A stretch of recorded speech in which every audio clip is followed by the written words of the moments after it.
Kalau Ya. untuk anak-anak muda melihat investasi properti kayaknya menjadi hal yang mustahil gitu. Apalagi kalau misalnya pekerja muda yang masih UMR. Nah, kira-kira kalau dari Mbak Yasin sendiri sebagai seorang financial advisor, investasi terkecil yang bisa dilakukan oleh anak muda dengan gaji UMR di Bali pula. Ini investasi dalam bentuk apa nih? Program Uh, tabungan atau ya mungkin properti balik ke pro, propertinya? bukan properti, jadi antara proteksi kesehatannya dapat, duit Ya, secara uang juga yang dijadikan investasi itu bisa berkembang gitu loh. ya, ya, ya, ya. Kalau di kami sih, di company kami itu memang ada banget peluang untuk anak muda bisa berinvestasi walaupun dengan budget minim kan gitu Mas Reno. Ya cuma kembali lagi gitu kan. Jadi kita kembali ke kebutuhan mereka untuk apa? Untuk jangka pendek atau jangka panjang. Nanti kita bisa buatin program sesuai dengan kebutuhan mereka gitu.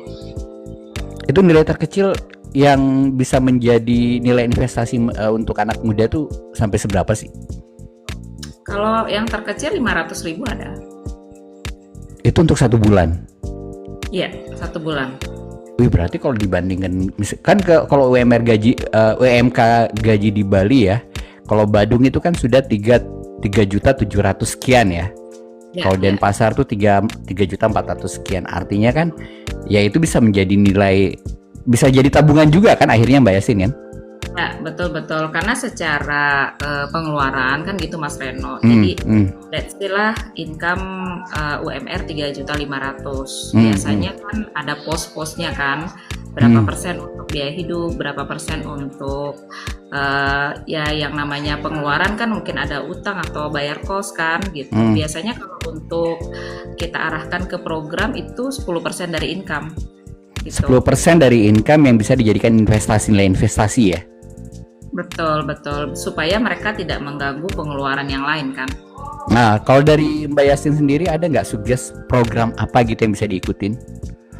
Ya, kalau di kita sih ada program MDLA sih namanya Mas Reno. Jadi kayak program ini nih tidak hanya memberikan yang namanya tabungan jangka panjang, tetapi programnya dikawinkan juga dengan asuransi jiwa gitu. Plus ada manfaat tambahan ketika tertanggung mengalami resiko penyakit kritis, itu secara otomatis pembayaran premi itu akan stop. Nah, yang melanjutkan adalah perusahaan. Itu sih, Mas. Oke, itu biasanya durasinya berapa lama Mbak Yasin? Itu optional, tergantung. Kita ada pilihan yang 10 tahun. Memang sih rata-rata kita arahkan yang long term ya, jangka panjang gitu. Karena memang program ini dipersiapkan untuk let's say lah kalau memang untuk dana pensiun gitu kan, ya sekiranya di saat usia kita pensiun dan tidak produktif kita bisa menikmati gitu, supaya di mindset kita kan nggak pingin ngambil sewaktu-waktu. Kadang kan kita itu suka tuh mindsetnya gitu kan, kapan nih bisa diambil, kan begitu kan. Nah, jadi memang kita setting program yang sekiranya kita punya tujuan finansial untuk apa supaya tercapai pada usia itu gitu. Artinya untuk memiliki properti bukan hal yang mustahil ya? Pasti setiap orang punya kesempatan. Jadi artinya gini, kalau yang sekarang kan tanpa kita menabung pun itu belum tentu bisa kita dapat ya. Kadang-kadang kan masih tergoda. Sekarang ada QRIS, ada mobile banking yang bisa kita tarik dengan mudah gitu kan, belanjanya juga tanpa ampun, yang tiba-tiba kita lihat isi rekening, loh kok nol. Tapi kan kalau dengan ada Shopee kan, TikTok Shop. Betul. Jadi kalau misalnya untuk proteksi ini sendiri dari insurance Mbak Yasin sendiri, ini bisa menjadi tabungan dan di mana dana yang disimpan juga akan berkembang nilainya. Yes, betul. Terus kan kalau kita apalagi dimulai dari masa yang masih sangat muda gitu Mbak Yasin kan, dari masih single yang kemudian menikah, punya anak, apakah proteksinya nanti akan menyesuaikan atau seperti apa?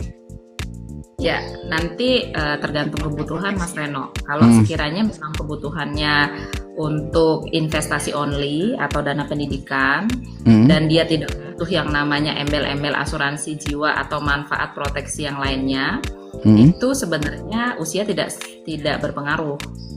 Nah, kalau sekiranya kita mau tambahan ada proteksi jiwa dan proteksi tambahan yang lainnya, itu usia berpengaruh gitu. Apalagi calon klien itu punya kebiasaan merokok gitu. Jadi itu ada pengaruhnya terhadap manfaat nanti yang kita akan dapatkan gitu, Mas Reno. Oh, jadi data yang diberikan juga yang harus valid ya? Yes, termasuk kondisi riwayat tertentu. Sekiranya memang sebelum ikut program, calon kliennya itu punya riwayat kesehatan, nah itu mesti secara SOP harus dicantumin dalam pengajuan gitu. Nanti akan diproses seleksi oleh underwriting dari perusahaan kita gitu. Artinya sebagai anak muda juga kita tetap bisa berinvestasi, dana kita berkembang, dan itu juga bisa mendapatkan proteksi kesehatan juga selama itu berjalan. Ya, bisa banget. Cuman kan memang untuk manfaat proteksi kesehatan itu kan ada beberapa jenis. Ada yang berupa santunan sakit kritis, ada yang memang memberikan perlindungan biaya rawat inap dan operasi gitu. Tergantung kebutuhan dari masing-masing kliennya sih.